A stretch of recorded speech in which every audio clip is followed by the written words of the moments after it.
As a martial artist, first and foremost, I'm not interested in Wing Chun, tradition, or style. I'm not interested in flashy acrobatics, winning tournaments, or what looks cool. I'm only interested in what works. What keeps you alive in real life and death fight situations? What is the most effective way to defeat one or many opponents with or without weapons? How is the human body best trained to become a master of self-defense? What techniques, drills, and concepts must become second nature to ensure proper reaction and adaptation during the chaos of real-life combat? How can any system or style cover the literally infinite potential dangers faced? With so many different martial arts from all over the world, how can one separate the wheat from the chaff and discern which is the most effective? If you get in a fight with someone who is smaller, weaker, and slower than you, then your natural advantages will almost always defeat such an opponent without any training necessary. Therefore, if you're going to learn a self-defense style, shouldn't it specifically train you to defeat opponents who are bigger, stronger, and faster than you?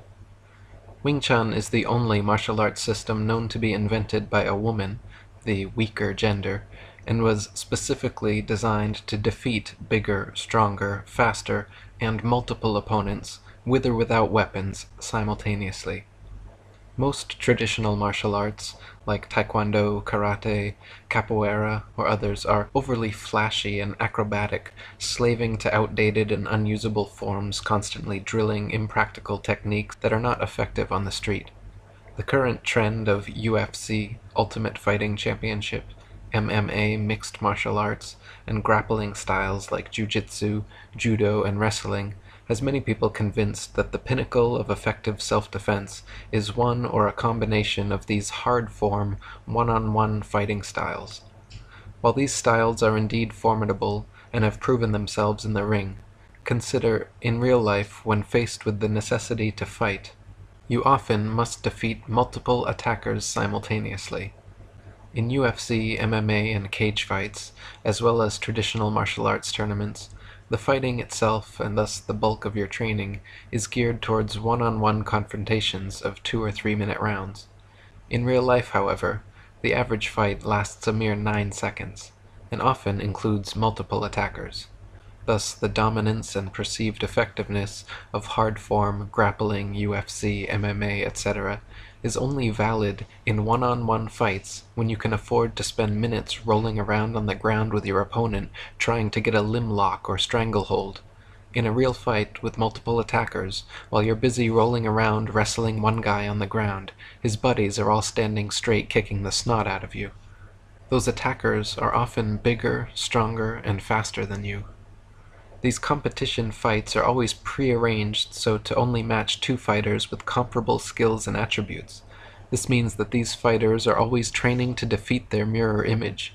In real-life scenarios, however, your opponents will often be bigger, stronger, and faster than you, and only the soft-form martial arts are specifically designed to combat this.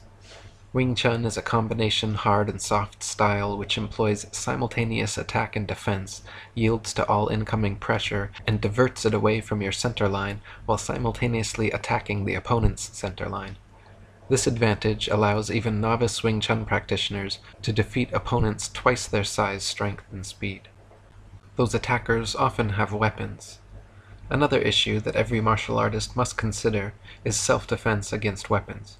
In tournament fighting styles, the bulk of your training is devoted to one-on-one empty-hand combat. If any self-defense against weapons is taught, it is usually minimal, difficult to develop, and quite ineffective in real life. Wing Chun's movements and concepts, however, are so universally applicable to any fight situation that empty-hand practice, weapons practice, and empty versus weapons practice all utilize exactly the same training techniques. This means regardless of the fight situation, you are poised and prepared with muscle memory to react more effectively to any empty hand or weapon attack, because all of your training is universally applicable regardless of how many attackers, how strong they are, or which weapons they have. There are no rules, referees, or tap-outs. In all tournament fights, there are regulations, referees, points, tap-outs, or knockdown rules, but in real-life fighting there is no such thing. This means if your martial art caters to tournament fighting, as most do, then your training is not comprehensive, not utilizing every weapon available to you. For example, Taekwondo has no punches to the head or infighting techniques. Judo, Aikido, and wrestling have almost no striking whatsoever. Even UFC and most MMA fighters train with rules in mind, like no groin strikes, no eye gouges, no hair pulling, no biting, etc. This may seem insignificant, but consider that the two most vulnerable spots on the human body are the eyes and groin. This means that most tournament fighters are merely training for unrealistic sparring situations in which they cannot even attack their opponent's two most vulnerable targets. Wing Chun, on the other hand, is not a tournament style, and practitioners always train to attack their opponent's most vulnerable targets, like eyes, groin, throat, elbow, and knee joints. Most fighting styles, such as boxing, kickboxing, wrestling, karate, taekwondo, muay thai, capoeira, etc., rely on speed, strength, and vigor to overcome an opponent, so unfortunately as you grow older, your effectiveness in using the fighting system diminishes. Wing Chun, however, relies more on philosophy, sensitivity, intuition, and other internal factors, which you will continue to improve upon your entire life. Wing Chun is scientific, logical, and concept-based, so both your understanding and ability will only increase with age. This is why 80-plus-year-old grandmasters like Ip Chun, Jim Fung, and others can still defeat all their students and generate incredible internal energy. Real fighting is dirty, no-holds-barred, spontaneous, full-force, explosive aggression. In actual combat, there are no rules, no regulations, no referees, no traditions, no tap-outs, and no gloves. So any system which caters to and trains with rules, regulations, and traditions in mind is ultimately not preparing you for actual combat, but for unrealistic sparring situations. For example, the average UFC Ultimate Fighting Championship MMA mixed martial arts match lasts almost 9 grueling minutes. The average street fight, however, lasts a mere 9 seconds. Why the huge difference? Is it just because they're wearing boxing gloves? No. The fact of the matter is that tournament fighting and martial arts styles which cater to tournament fighting, such as MMA, boxing, kickboxing, Muay Thai, Taekwondo, Karate, Jiu-Jitsu, Judo, wrestling, etc., all have a huge list of highly effective techniques and vulnerable targets which are completely off limits. The reason they are prohibited is because they are too effective, will end the fight too quickly, and could severely injure, maim, or kill the opponent. In the interest of clean competitions and good sportsmanship, it makes sense that certain targets and techniques be prohibited from tournament fights. But what happens when rules and traditions start to dictate your martial training? Instead of always practicing the most effective techniques on the softest targets, you actually train less effective techniques on harder targets. How can repeatedly drilling less than optimum techniques at less than optimum targets make you an optimum fighter? As the saying goes, practice doesn't make perfect, only perfect practice makes perfect. In Western boxing, for instance, the extreme limitations are clear for everyone to see. You wear huge padded gloves, and almost every fighting technique imaginable is prohibited except punches to the torso and head. No kicks, no knees, no elbows, no headbutts, no groin strikes, no eye gouges, no grappling, no throws, just round after round of getting pounded by padded punches. Boxing is a perfect example of a fighting style with so many rules that its practical self-defense applications are very limited. It is clearly a sport and not a science of self-defense. Boxing's punches are undoubtedly second to none, but there is much more to effective self-defense than good punching. How does Western boxing prepare you to defeat an opponent carrying a knife? How does boxing deal with kicks, takedowns, and grappling? How does boxing handle multiple attackers? The answers are all the same. It doesn't, because it's against the rules and not part of the game. In the game or sport of Taekwondo, all punches to the head, kicks to the legs, and grabbing techniques are prohibited, so the result is a style full of fast-paced, flashy, spinning, jumping head kicks. These are definitely fun to watch and work during point sparring competitions, but in real-life combat, almost the entire repertoire of Taekwondo's techniques are pitifully ineffective and leave you off balance and vulnerable. Being a second-degree black belt and former Taekwondo instructor myself, I can say from experience that Taekwondo's kicks are second to none, but there is much more to effective self-defense than good kicking. Muay Thai, kickboxing, and MMA are much more dynamic and street effective than boxing or taekwondo, making use of knees, elbows, leg kicks, clinches, throws, and takedowns. But once again, there are no groin or throat strikes allowed, no eye gouges, no knee stomp kicks, no defense against weapons, and no defense against multiple attackers. These few limitations may seem insignificant, but keep in mind that most street fights involve either a weapon or multiple attackers, and the three most vulnerable targets on the human body are the eyes, groin, and throat. This means that Muay Thai, kickboxing, and MMA are not training or utilizing the most effective targets or techniques when it comes to real life or death combat. These styles also use a lot of low roundhouse kicks to the opponent's legs with the intention of wearing them down over time, which sounds good and works wonders during tournament bouts, but the average street fight lasts only 9 seconds and involves multiple attackers, so in actual combat, there's no time to strategize several kicks for wearing down your opponent's legs. You need more quick, direct, and devastating attacks to vulnerable targets. Wing Chun's two main kicks, the inside stomp kick to the knee and front snap kick to the groin, are so brutally effective that they are banned in all sports fighting and martial arts tournaments. The inside stomp kick, smashing down at 45 degrees onto the kneecap, reliably and easily takes down and/or breaks the leg of even the very strongest opponents. And of course, one good swift kick to the groin beats a whole barrage of Muay Thai leg kicks any day. So whether it's kickboxing, Muay Thai, Taekwondo, Karate, or MMA, two of the most devastating kicks are prohibited and so rarely, if ever, trained.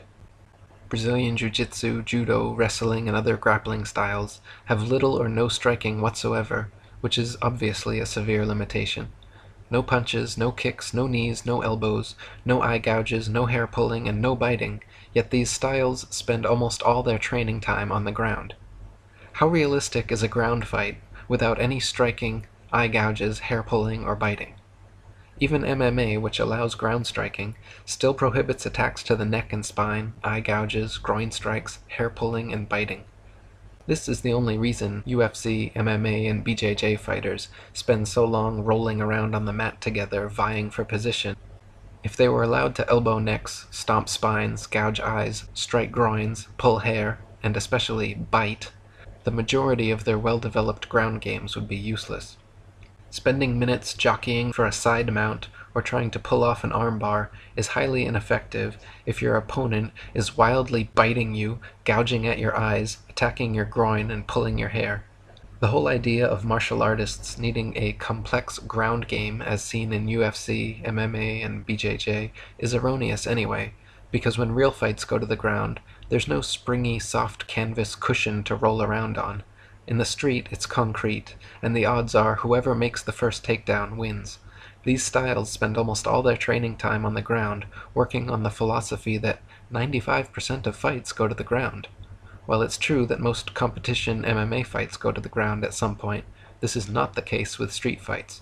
A cursory glance through YouTube's many fine street fights caught on camera show the majority of fights being won with stand-up striking techniques, not with ground grappling techniques.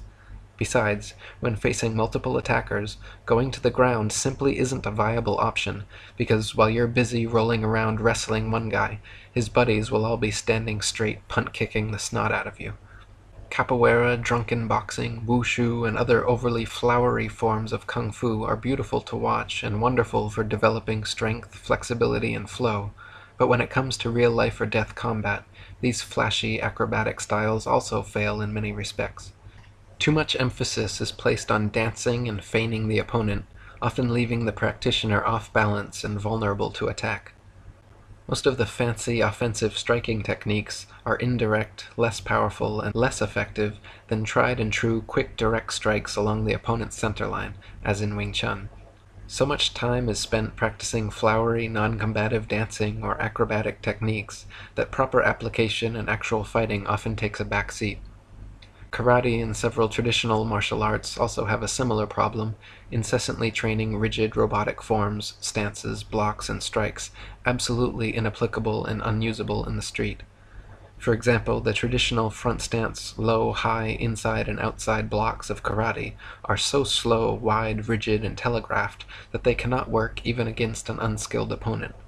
All karate practitioners realize this and never use the traditional blocks while sparring anyway, but still spend countless hours training these useless forms and techniques regardless. There are many martial systems which don't fall into the irrelevant tradition or sport fighting traps, and are thus much more street-ready, such as Krav Maga, Silat, Filipino martial arts, Wing Chun, and Jeet Kune Do. These styles tend to be much more formidable and effective due to the fact that they are always training with actual combat in mind and not slaving to sports rules or ancient irrelevant traditions. To my sensibilities, however, Wing Chun stands out and maintains a distinctive edge over the rest, with ironclad concepts and unique techniques such as simultaneous attack and defense, immovable elbows, three triangles, center line theory, sticky hands and legs, and chain punching. Wing Chun is all about whatever works. Arm and leg breaks, throat and groin strikes, eye gouges, finger locks, hair pulling, biting, and whatever else works is fair game. The movements and principles are so universally applicable to any fight situation that empty hand practice, weapons practice, and empty versus weapons practice all utilize exactly the same structures and techniques. This means regardless of the fight situation, you are poised and prepared with muscle memory to react more effectively to any empty hand or weapon attack, because all your training is universally applicable regardless of how many attackers, how strong they are, or which weapons they have. Wing Chun has often been called the thinking man's martial art, and if you have made it this far through the video, you can probably appreciate why. Originally, however, Wing Chun was not a man's martial art at all, but the only fighting system in the world known to have been invented by a woman. A Shaolin nun named Ying Mui developed the art over 3 centuries ago by taking only the most direct and effective techniques of Shaolin Kung Fu and creating a compact martial training system specially suited and designed to defeat bigger, stronger, and faster opponents. Ying Mui and her female student Yim Wing Chun used this new style against several men in challenge fights. Both became legendary figures in Kung Fu history, neither of them ever losing a fight. So how does a man benefit from training a woman's martial art? Think about this. If you get in a fight with someone who is smaller, slower, and weaker than you, then your natural advantages will almost always defeat such an opponent without any training necessary. Therefore, if you are going to learn a self-defense style, shouldn't it specifically train you to defeat opponents who are bigger, stronger, and faster than you? Since women on average tend to be smaller, slower, and weaker, Wing Chun seeks to compensate for these natural disadvantages by relying on body mechanics and touch sensitivity instead of speed and brute force to overcome an opponent. Having trained this fighting system daily for 15 years now, I can personally attest to its efficacy and intricacies. It is ostensibly a simple martial art with a swift learning curve, but contains incredible depth and complexity enough to spend a lifetime perfecting. Always potential for refining and developing to new levels of proficiency. I have researched and trained various martial arts for most of my life, all with their unique pros and cons, advantages and disadvantages, and I respect the traditions and practitioners of all martial disciplines. But for me, Wing Chun, based on its intelligent scientific principles and sheer brutal effectiveness, stands head and shoulders above the rest. There are thousands of known and practiced martial arts from every country in the world, and though all martial systems are based on human combat, different styles have different focuses and blind spots, strengths and weaknesses. Some martial styles are based around ancient esoteric forms and traditions, others are more geared towards sports competitions, and some are designed to maim, disable, and kill people as efficiently and effectively as possible. Wing Chun is among the latter. Being a peaceful warrior and vegetarian myself, I aim to never injure or kill any living creature, but if necessary in self-defense or in the defense of innocence, if violence is being committed against me or a loved one, I will use every weapon available to me to incapacitate that aggressor. Wing Chun is such a versatile and superior system, however, that even against deadly aggression, a skilled Wing Chun practitioner can diffuse and redirect an opponent's energy indefinitely without ever having to actually physically harm them. Tai Chi and Aikido masters also train and develop this ability to completely dominate and control an adversary without ever having to hurt them. Only such soft-style martial arts can develop this ability, because only the soft styles train with the principle of no force against force. Muay Thai, boxing, kickboxing, karate, taekwondo, and wrestling, for example, are all hard styles, which train brute force against force, conditioning arms and legs for repeated bone-on-bone hits. If you're a strong, young man with solid bones and big muscles, preparing for combat or competition, such hard-style bone-on-bone conditioning is a must. But Wing Chun wasn't developed by a big, strong young man preparing for combat or competition. Wing Chun was developed by a small, weak, old woman preparing for self-defense. Ing Mui, a Shaolin nun on the run from the Manchu government, created Wing Chun as a system of self-defense that women or smaller, weaker, slower, older people could successfully use to defeat men or bigger, stronger, faster, younger adversaries. By allowing the aggressor to lead, the soft-style practitioner, like the woman in couples dancing, is completely receptive and responsive to the man's motions and movements, then mirrors him in real time. Through sensitivity training like Chi Sao, sticky hands, and Chi Gurk, sticky legs, Wing Chun practitioners develop the ability to receptively respond, redirect, and diffuse, or use the opponent's energy against them. By bridging and sticking to their limbs, we receive constant tactile information, allowing us to manipulate and stay ahead of attacks. Looking at human anatomy, Wing Chun notices that the eyes, throat, groin, and several of our other main vulnerable targets all rest along the body's center line. For this and many other reasons, we always attack and defend along the center, since both the opponent's and our most vulnerable targets are right there. Then we extend our longest weapons forward, like bilji, thrusting fingers, into the opponent's eyes, and knee stomp kicks into their lead leg. There is an axiom in geometry that states, the shortest distance between 2 points is a straight line. This is another reason Wing Chun practitioners always strike and defend straight ahead along the center. If the opponent initiates a circular attack like a roundhouse kick or hooking punch, we simply advance straight ahead with a mirrored straight attack which allows our strike to land first. This is known as economy of motion and is one of Wing Chun's main mathematical principles. Instead of blocking first, then hitting back, as in most martial arts, a Wing Chun man will simultaneously block and hit while the opponent is still mid-strike. This gives us the surprise factor and results in double the damage, because the opponent's forward energy is met head-on with our straightforward attack. There is an axiom in physics that states, no two objects can occupy the same space at the same time. Keeping this in mind, Wing Chun practitioners always aim to occupy the center line with our punches and kicks, yielding to and redirecting all obstacles in the way, but constantly replacing our limbs back across the center. Once we control the center, by bridging a bent arm or leg, we use sticky hands or sticky leg sensitivity to feel and exploit the opponent's under and over commitments. The triangle, or pyramid, is the strongest shape in nature, and recognizing this, Wing Chun repeatedly uses triangles and 45 or 60-degree angles in its structure and movements.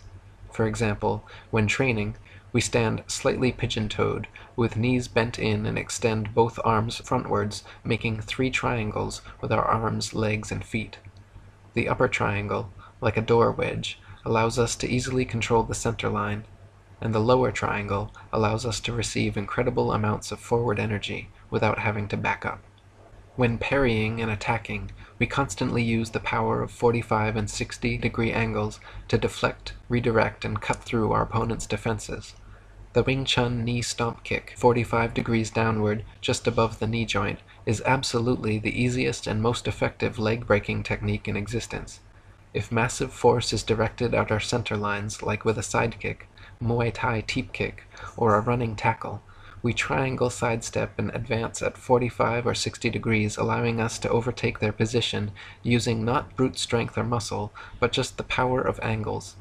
If a strong punch comes along our center line, we pivot 45 degrees and throw our own center line punch, which cuts through theirs, allowing us to block and strike simultaneously. When Wing Chun practitioners kick, we don't chamber our legs first and then extend out straight at 90-degree angles like most Taekwondo, Muay Thai, or kickboxing kicks. Because as Newton's axiom warns us, for every force or action, there is an equal and opposite force or reaction. If a smaller, weaker person performs a Muay Thai teep kick to the trunk of a bigger, stronger adversary, when that kick connects, instead of pushing back the adversary, that direct force will come straight back and the power of your own kick will launch you straight backwards. If instead front and side kicks are performed Wing Chun style, with no chamber, foot rising straight from ground to target at a 45-degree angle, the equal and opposite force is absorbed and earthed completely by our back legs. The immovable elbow principle of Wing Chun comes from the observation that our arms are at their most stable when held straight ahead about a fist distance away from our abdomen, elbows bent at 135 degrees. Bent at any more of an angle, strength is quickly diminished. We become unbalanced and vulnerable to being pulled. Bent at any less of an angle, strength is diminished and we become vulnerable to being pushed or taken down. By maintaining this bent arm ready stance, hitting and replacing chain punches at 135 degrees along the center line, we maximize balance, speed, power, and control. There are many more examples and reasons why Wing Chun is truly the science of self-defense, but suffice to say, by taking into account aspects of physics, kinesthesiology, geometry, and anatomy, Wing Chun is less like a martial art and more like martial science. The art part is in the application, the drilling and training, making the science subconscious and second nature, embedding the muscle memory, learning to channel the opponent's energy, and successfully expressing yours. So what is the perfect way to fight? Is there a perfect way to fight, or is every martial art, every system and approach just a haphazard shot in the dark with no objective, empirical, measurable advantage? The answer is that there is absolutely a perfect way to fight and win every opponent, but the difficulty and beauty is that perfect way is not something set in stone, but a fluid interplay between each fighter's strengths and weaknesses. The perfect way to fight always completely depends on the person or persons you are fighting, and constantly changes based on what they are doing, how they are attacking, defending, and countering, whether there is 1, 2, or 10 opponents, whether they're striking, grappling, or parrying, whether they're using edged, blunt, or projectile weapons. Depending on their height, weight, build, reach, and a host of other factors, the perfect way to fight is by training and developing the skills and tools necessary to read, react, and adapt to each opponent's constantly shifting weaknesses and exploiting them in real time. In this, and many other ways, fighting is like the game of chess. Once you make your move, there is no turning back. You are responsible for every mistake, and the only way out is forward. The stronger player does not always win, because even the strongest players have weaknesses, but a clear hierarchy of ability exists, and the way to succeed is by positioning yourself so as to best exploit the weaknesses of your opponent, then attacking as mistakes and imbalances surface. Unlike dice or card games, there is no element of luck or chance in games like chess, checkers, or Othello. These games always completely depend only upon the minds and moves of the two opponents. Similarly, in fighting, there really is no element of luck or chance involved. The outcome of a fight or chess match will always depend on who better trained and conditioned themselves beforehand, then better exploited and executed their opponent's weaknesses in the moment. The average chess player can only handle playing one opponent at a time, just like the average person could only handle fighting one opponent at a time. But through diligent practice, chess grandmasters and martial grandmasters are able to successfully defeat several opponents simultaneously. Bobby Fischer and Magnus Carlsen have been known to play and win up to 10 games against 10 different opponents simultaneously while blindfolded. Ip Man, Bruce Lee's Wing Chun teacher, was also said to have successfully defeated several opponents simultaneously while blindfolded. Just having martial knowledge is not enough, though. Your body must be trained and conditioned kinesthetically so muscle memory reacts perfectly and precisely to the opponent. Just having chess knowledge is not enough. You cannot simply memorize every opening, play through every grandmaster game, read every theory book, and suddenly be able to win every opponent. The knowledge and skill sets, the training and pre-game preparedness is only part of it. The gamer or fighter must also have perfect mindfulness and presence in the moment to be able to use the knowledge and training, then adapt it in real time to suit the adversary in front of them. So there is a perfect way to fight, just like there is a perfect way to play chess, but it's not static and consistent.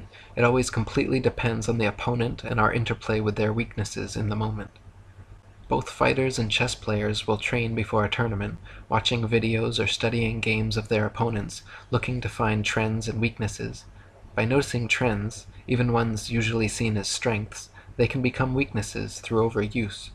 For instance, a fighter with a powerful overhand right he always uses to knock people out is seen as his strength, but if his opponent knows ahead of time about his reliance on this attack, even such so-called strengths can quickly become Achilles tendons to be cut. The opponent can train to always slip outside to attack and disable the right arm or hand, or to shoot inside, nullifying the range. Similarly, if a chess player knows trends in his opponent's games, such as always accepting gambits, never trading down in a sacrifice, castling late, bringing the queen out early, etc., he can exploit those trends. A fighter's vulnerabilities are constantly changing based on their position and structure, making it like a ballroom dance, where the woman, the receptive one, reacting to the man's lead, sensing, feeling her opponent's movements, and flowing with them, actually maintains positional advantage, while the aggressive, overly forceful fighter leaves himself exposed. So by purposely assuming the yin receptive role of the woman, you gain a distinct advantage. This is the reason fighters always jockey back and forth, in and out of the pocket, range finding, before committing to an attack. Because the person who under or overcommits during these crucial milliseconds opens themselves up to devastating counterblows. If you commit to a strike, takedown, or whatever type of attack you are opening yourself to counterattack. The smarter fighting philosophy is to be patient, feigning while giving consistent forward pressure along the center line until the opponent shows an under or overcommitment, then exploding to exploit the hole formed. In chess strategy, it is the same.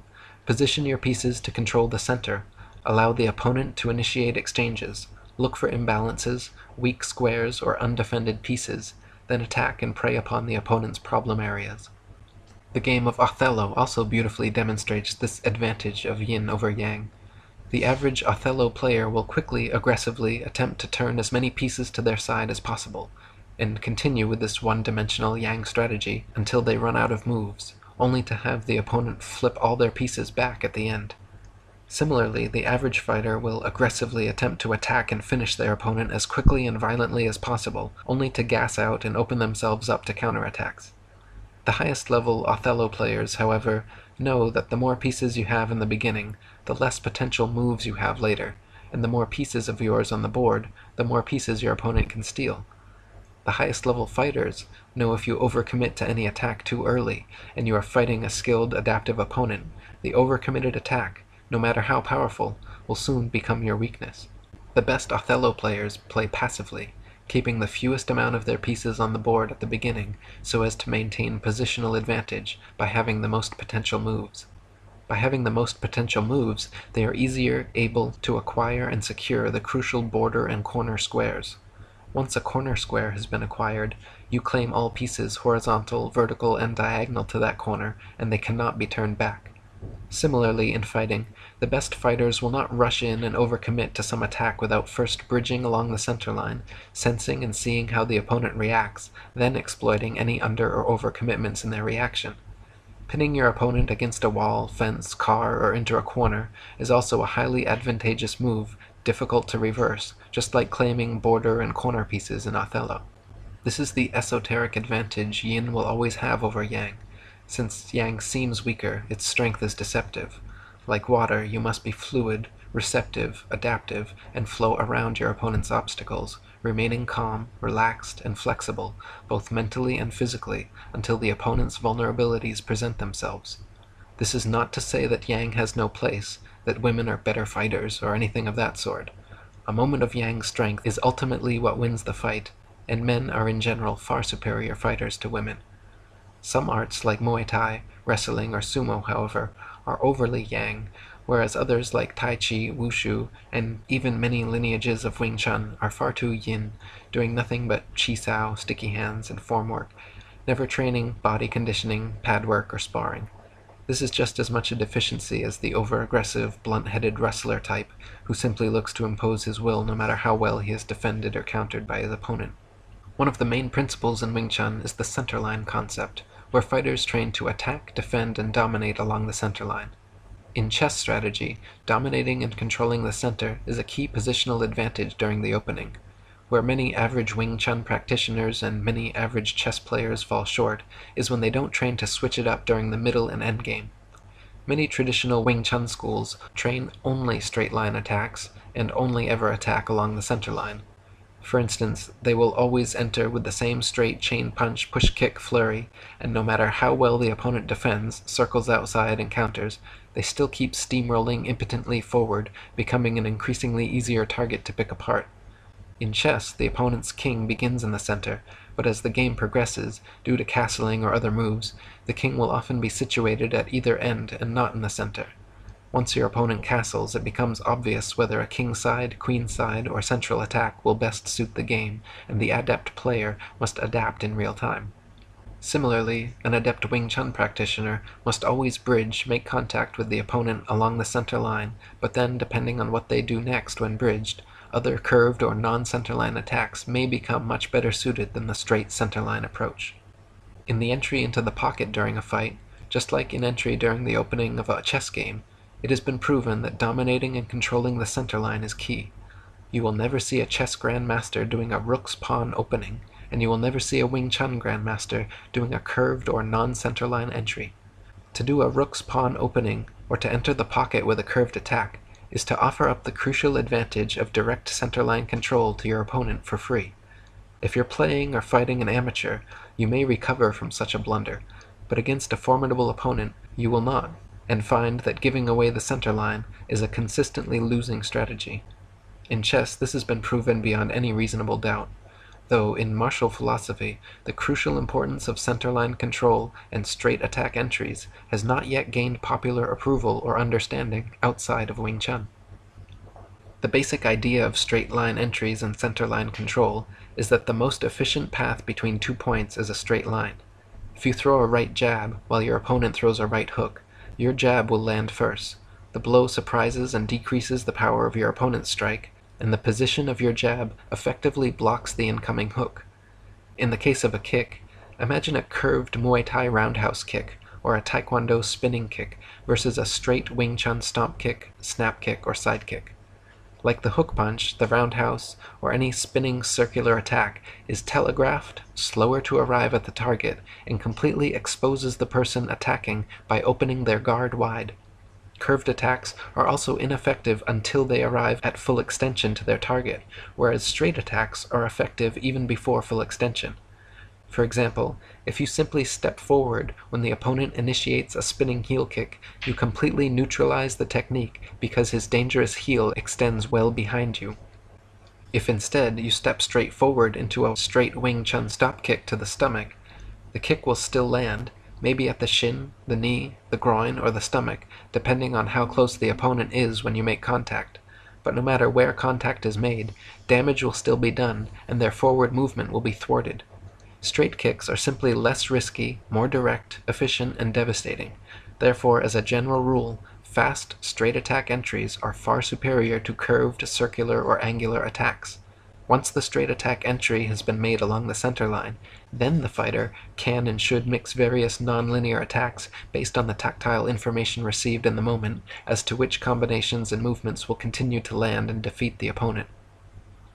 In popular MMA cage fighting like UFC, the importance of centerline control is explicitly obvious, but the philosophy is often overlooked. Fighters like John Jones and Anderson Silva use their long limbs extended forward, usually in a triangle, like the Wing Chun ready stance, not under or overcommitting, shooting straight jabs and straight kicks along the opponent's center line. Then, when into clinch and chisao range, they start unleashing various creative circular and non-centerline attacks like elbows, knees, body shots, uppercuts, and takedowns, based on the tactile and sensory information they're receiving in the moment, adapting every second to attack the most vulnerable targets with their most powerful weapons. Notice they do not and could not simply chain punch forward and win every opponent, as some traditional Wing Chun schools would have you think. In chess, you always want to be either developing your pieces into better positions, taking your opponent's pieces, or directly attacking their king. Likewise in fighting, you should always be moving to gain positional advantage, striking to injure the opponent's limbs or body, or directly attacking their face and neck.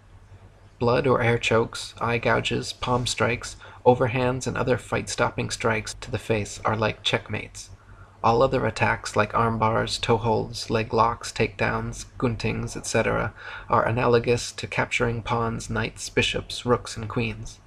Bobby Fischer said of chess, "Tactics flow from a superior position." In Brazilian Jiu-Jitsu they say, "position before submission," meaning it is important to acquire and maintain the correct body position and defensive structure before attempting the finishing offensive submission. If you rush into a submission hold without first securing the necessary and advantageous position, it is likely that the opponent will escape, sweep, and turn the tables on your weak attempt. The skilled grappler will instead first secure a good full side, back mount, or guard, then and only then attempt any submissions. Likewise, in chess, the average player might bring their queen out early and try any number of 1- or 2-piece fast mates, but these will never work against a seasoned player and will only leave you with inferior positioning going into the mid-game. In chess, one popular strategy known as a gambit is offering a piece as a sacrifice in order to attain better position. In fighting, various gambits are also used constantly and effectively. For example, feigning when establishing a jab and straight kicks in and out of the pocket, mixing fully extended power shots with lackadaisical or abrupt, stinted shots, like a gambit, helps to gain control of the center, lures the opponent into a false sense of security, and if they accept the sacrifice, i.e. block the feign or not block actual strikes because of good feigning, it puts them in a much more precarious position. Another example of a fighting gambit is the Wing Chun Chum Kyu or bridge seeking. Wing Chun hands like Man Sao, asking hands, extend out along the center line in a tentative manner, like an insect's antennae, looking to bridge with the opponent's limbs so our sticky hand sensitivity can then manipulate their structure by maintaining perpetual flowing contact and defense. The asking hand antenna are offered up like pawn gambits to lure the opponent into playing into our web of sticky hands training. Another key tactic in chess is using pieces in combination to attack. Trying to checkmate your opponent using a single piece, even your strongest piece, the queen, is futile. She cannot capture the opponent's king by herself and must be aided by at least one other piece, from your army or theirs, to prevent his escape. Similarly, in fighting, one-trick ponies or one-hit wonders are easily defeated.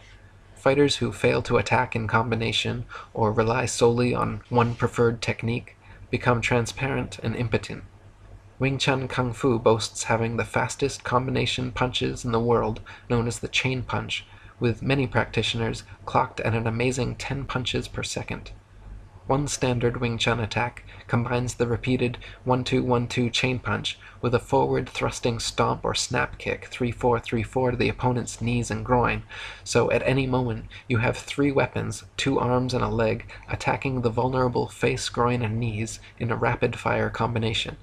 And since they are all straight centerline attacks, your 3 offensive weapons all double as defensive barriers, effectively blocking many standard counter-strikes in the process. Wing Chun also has a concept called the 3 gates, which is very similar to chess. The idea is that your head and neck is the king, and your arms extended forward in the Wing Chun triangle ready stance comprises the 3 gates of your castle. The first gate is the hinge of your wrists, the second gate the hinge of your elbows, and the third gate is your back wusao guard hand resting at your chin. The first wrist gate is purposely left wide open to bait the opponent like a Trojan horse.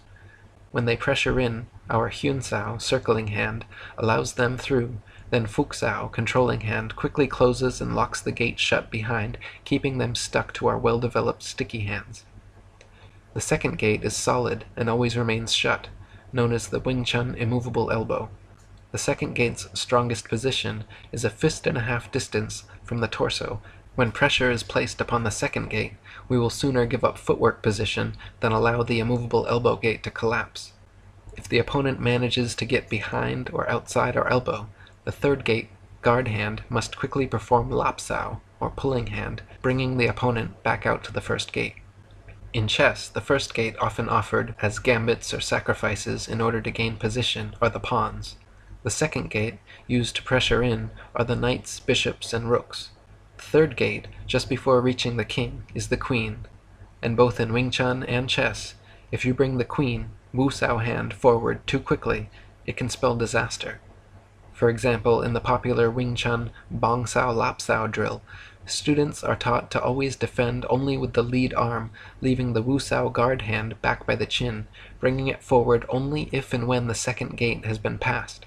In chess strategy, students are taught always to develop the minor pieces onto strong outposts before bringing the queen forward. If the queen comes out too early, she can be chased around the board, giving the opponent positional advantage, and ultimately could be cornered and captured. Likewise, if the wusao hand comes forward to block or lapsao too early, it can be passed by a skilled opponent, and they will have direct, unfettered access to your head, your king. So what is the perfect way to train so as to fight perfect chess in the moment? How can one best train to read, react, and adapt to each opponent's constantly shifting weaknesses and exploit them in real time? First and foremost, you must condition your mind and body in a multitude of ways to prepare for the final moment of confrontation. Like a good chess student must play thousands of games, memorize thousands of openings and variations, play through thousands of grandmaster games, and solve thousands of chess problems before they can compete. You also must do thousands of punches, kicks, elbows, knees, locks, takedowns, chokes, breaks, submissions, and escapes. You must learn proper form, structure, movement, technique, and philosophy. Practice sparring, grappling, shadowboxing, chisao, and chigurk. Use punching bags, focus pads, wall bags, and wooden dummies, working always to increase speed, power, accuracy, technique, and non-telegraphy. Your ligaments, tendons, muscles, and skin must become flexible, strong, loose, and relaxed. The nerve endings on your shins and arms must become numb.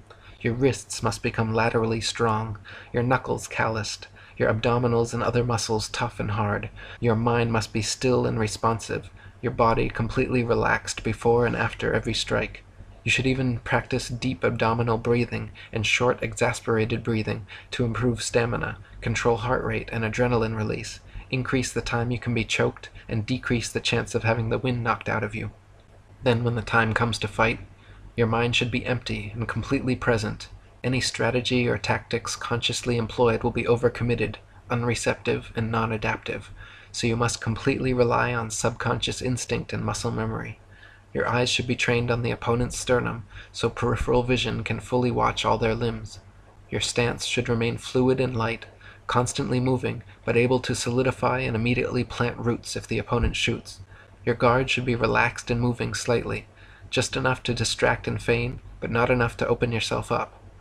Bobby Fischer, the most renowned chess player of all time, said, "Chess is a matter of delicate judgment, knowing when to punch and how to duck. It is war over the board. The object is to crush the opponent's mind. Concentrate on material gains. Whatever your opponent gives, you take, unless you see good reason not to. Your body has to be in top condition. Your chess deteriorates as your body dies. You can't separate body from mind. You have to have the fighting spirit." And perhaps the most famous Wing Chun practitioner ever, Bruce Lee, said it best. Empty your mind. Be formless, shapeless, like water. Now you put water into a cup, it becomes the cup. You put water into a bottle, it becomes the bottle. You put it in a teapot, it becomes the teapot. Now water can flow, or it can crash. Be water, my friend. We also need to be healthy. And that's what I love about what you do, Eric. Not only are you into knowledge and exposing truth in the global elite, but you're also into exposing health. And you're big into martial arts. Can you tell us a little bit about the martial art of Wing Chun, and can you explain what this is to the audience? Sure. Yeah, Wing Chun is Chinese martial art invented by a Shaolin nun, by a woman. And the idea is to use the opponent's energy against them so that a woman can defend herself against bigger, stronger, faster opponents. And to develop the ability to use someone's energy against them, you have to develop a level of sensitivity to pressure and what to do with the pressure to a super high degree. So the second a takedown comes, or the second a punch or a kick or whatever comes at you, we learn to bridge it. They call bridging is when you touch one of your limbs to the opponent's attacking limb, and then from there you direct it off your center line, your most vulnerable targets, your eyes, nose, chin, solar plexus, groin, everything right along the center line. And so it's important for you, as well as your center of balance is right along your central line. So it's important for any pressure that comes in, whatever it be, whether it's punch, kick, takedown, etc., for you to meet it and then direct it off of your center line, so that you won't be pulled off balance or be struck in a vulnerable area. So we use a drill called sticky hands, chi sao, to improve this sensitivity, and it becomes like so what sticky hands is they call it sticky hands because once you make the bridge, once somebody's thrown the first punch or whatever it is, you bridge it by meeting it with your limb, and then you yield to their force. So if they overcommit to their hooking punch or whatever, you meet it, and then you allow it to continue through, and you pull their arm and continue them, and force them to completely overcommit to their motion and throw them off balance. And so when you start practicing this, two Wing Chun practitioners quickly learn not to over or under commit to any motion, because any overcommitment is quickly exploited and results in a takedown or, I mean, death. We learn to get to the neck, get to the eyes, get to the most vulnerable targets as quick as we can, so that a slight lapse in judgment is enough to overtake the opponent. So sticky hand sensitivity, basically, I call it a two-person martial meditation in which the first person who thinks loses. If you're thinking about what attack you're going to do next, you're going to have holes that the non-thinking opponent is going to be able to attack. So any good martial artist is going to tell you when they're fighting or when they're sparring, are they actively planning and strategizing while they're there? Not the good ones. Nobody is jumping around thinking, okay, now I'm going to hook. Okay, now I'm going to do a front kick. Now I'm going to do that. If that's how you're fighting, then you're going to be split seconds behind the person who relies only on muscle memory and intuition instead of active, conscious strategizing. And by practicing the sticky hands, it shuts off your conscious strategizing mind, because every time you do, you get hit. You have to stay in a state of just open awareness, receptive, physically receptive. So like I said, the second the other person tries to punch you, elbow you, tries to pressure in on you whatsoever, you feel it, you allow it, but then you pull it more so in that direction, or push it, or whatever it is, whatever the case may be, depending on what they're doing. But you exploit it the second it happens. So you're like, it was created by a female, so you're like the female in a dance where you let the guy lead and you just follow. And as a self-defense tactic, it's perfect, because if you're a true martial artist, a true peaceful warrior, you're not going to be attacking anyone anyway. It's going to be used for pure self-defense. And so you learn exactly how to defend against any sort of pressure, be it from a takedown attack, even with weapons, be it a knife or a gun, or just your typical punches and kicks and everything. Yeah, no, I've noticed that with the training and watching you do that with other people, whether that be students you're training or other experts in Wing Chun. It seems like in any given session when you're practicing this, you're literally doing, it seems like within 5 minutes, 500 or 1,000 different kind of arm touches. So I assume that you do this day in and day out over time. It becomes intuition and second nature. Exactly. And that's where you want to get in any martial art, correct? Totally. And that sticky hand sensitivity where you just the slightest movement, you can exploit it. So you're just feeling for the person to overcommit or undercommit to something so that you can move in or pull them back.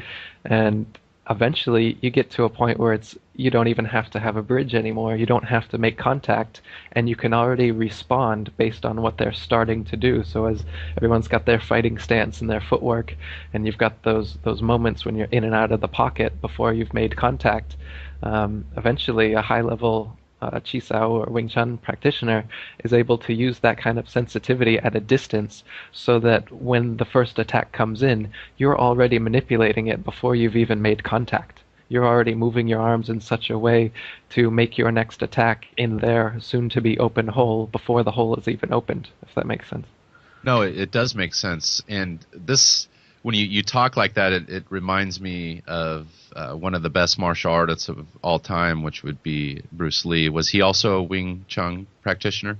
Yeah, the first martial art he practiced for 6 years as a child under Yip Man was Wing Chun. People might have seen that movie called Ip Man.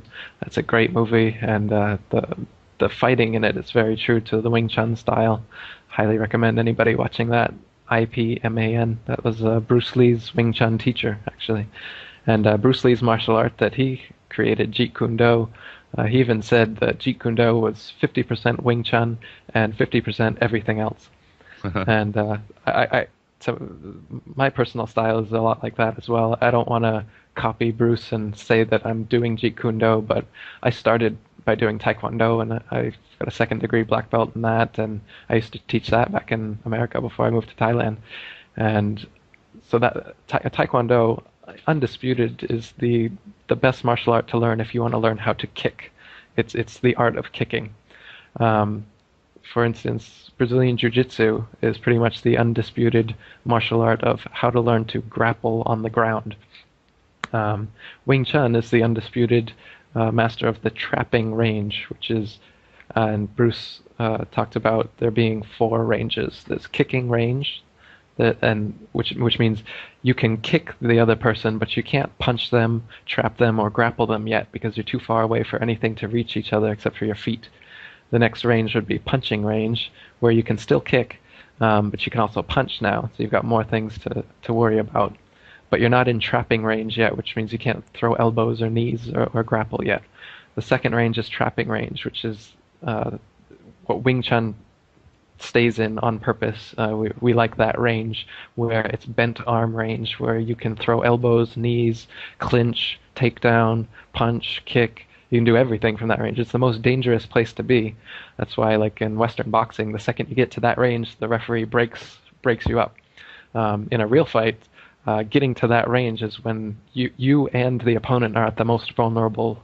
And so when you train sticky hands, you become pretty much, you create an impenetrable wall around yourself, so that most vulnerable area becomes not so vulnerable to you, and you're going to dominate as long as you can keep the fight in that range. And so that's what Wing Chun people try to do, just like a wrestler or BJJ guy tries to go to the first range, range one. They want to keep it there, and as long as they can keep it in that range, they have the advantage. And back when I did Taekwondo, I'm always trying to keep people at kicking range only, because that's all we ever practice. And as long as it's at kicking range, I had the advantage. But now, since I've trained all of the above, it's my fighting style is more like Jeet Kune Do or MMA or whatever, in that if I'm at kicking range, I'm using Taekwondo techniques. If I'm at punching or trapping range, I'm using Wing Chun. And if I'm at grappling range, I'm using Jiu-Jitsu. And I'm going to flow in and out of them based on the opponent's attack, not based on what I want to do. A fight, there's infinite possibility of what might happen in a fight. And you have to be prepared to deal with whatever's going to happen. You never know if he's going to pick up a bottle, if he's going to do a running jump kick or takedown. You never know what's going to happen. And if you're planning and always strategizing, okay, I'm going to do this, and I'm going to take down, and then I'm going to do this, you're going to fall out of the moment, out of the infinite possibility of the moment, and you're going to fall into trying to make it the way you want it to be. And that might happen. If you are a better fighter or you're stronger or faster, you could make that happen. But this Wing Chun was invented by a woman, and I think the philosophy of this, if you're going to learn a martial art, it should work against bigger, stronger, faster people. And if you're already bigger, stronger, faster than the person you're fighting, you don't need a martial art to overcome them. You're going to win anyway. So if you are going to learn a martial art, it should be in this receptive style like Wing Chun or Jiu-Jitsu or there's several other martial arts that are in this kind of receptive mode where you're not just completely imposing your will and your game plan at all times, but rather you're accepting what is in the moment and making it work for you. Instead of making your own moment, you make whatever is in the moment work for you. If that makes sense. No, it makes perfect sense, Eric. And I agree with you that self-defense martial arts is really what most of us are looking for out there. I'm a practitioner of Hapkido, which is a Korean form of self-defense. So I'm real familiar with what you're talking about here. It deals with a lot of, kicks and punches, but a lot of joint locks, and it kind of goes over the whole gamut. And then I've noticed, we also teach Taekwondo in my dojang, and when I'm fighting someone that's in Taekwondo, and I have a little of a boxing background before I got into Hapkido, so I'm more of a boxer.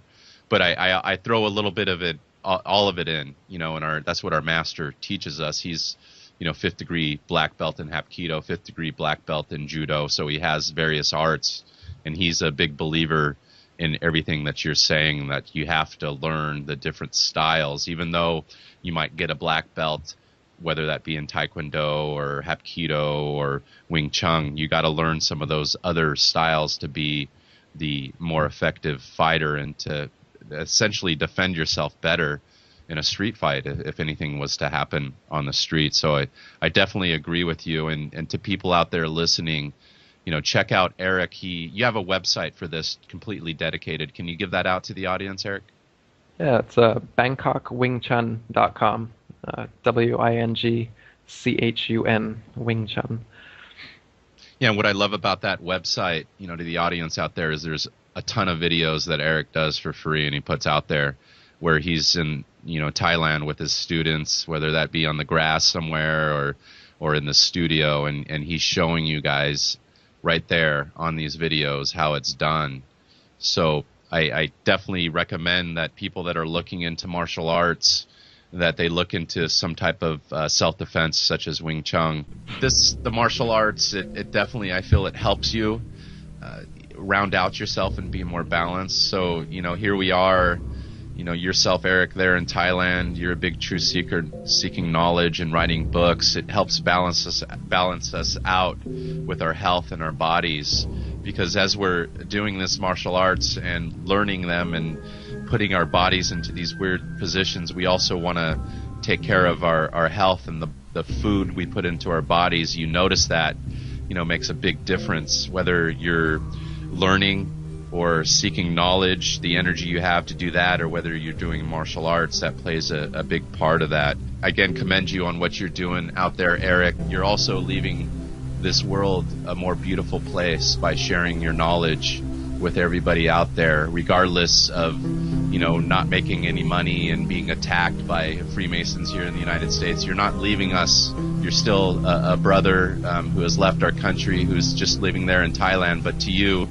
we're all a family. And I appreciate you sharing your knowledge with us here on Gnostic Warrior and also with the world. And please keep up the great work, brother. And I hope to talk to you again in the near future. Excellent. Yeah, I had a great time. It was good talking to you. I really dig your energy. I appreciate you giving me the opportunity to talk, and I hope we will be able to talk again sometime in the future. Thanks, man. Thank you. Take care, bro. All right, dude.